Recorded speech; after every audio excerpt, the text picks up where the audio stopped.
बिस्मिल्लाहिर्रहमानिर्रहीम बिस्मिल्लाहिर्रहमानिर्रहीम। उम्मीद करती हूँ कि अब तमाम लोग खैरियत व आफियत से होंगे इंशाअल्लाह।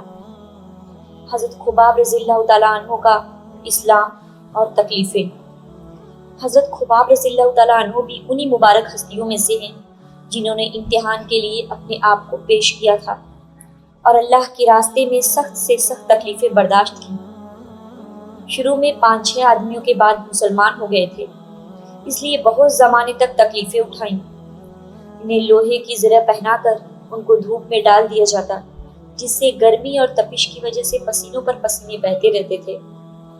अक्सर औकात तो बिल्कुल सीधा गर्म रेत पर लिटाया जाता, जिसकी वजह से कमर का गोश्त तक गल गया था।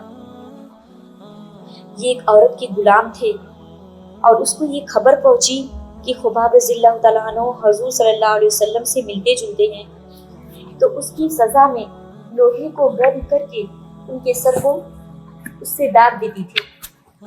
हज़रत उमर रज़ियल्लाहु ताला अन्हु ने एक मर्तबा अरसा के बाद अपने ज़माने खिलाफत में हज़रत खुबाब रज़ियल्लाहु ताला अन्हु से उनकी उन तकालीफ की तफसील पूछी जो उनको पहुंचाई गई। तो खुबाब रज़ियल्लाहु ताला अन्हु ने अर्ज़ किया कि मेरी कमर देखें। हज़रत उमर रज़ियल्लाहु ताला अन्हु ने कमर देखकर फरमाई कि मैंने ऐसी कमर कभी किसी की नहीं देखी। खुबाब रज़ियल्लाहु ताला अन्हु ने अर्ज़ किया, मुझे आग के अंगारों पर डालकर घसीटा गया, मेरी कमर की चर्बी और खून से वो आग बुझी।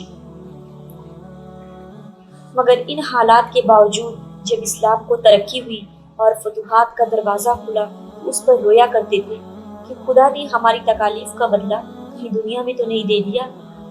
आखिर में अल्लाह ताला से दुआ है कि अल्लाह ताला सहाबा और सहाबिया जैसा ईमान हमारा भी बना दे। आमीन।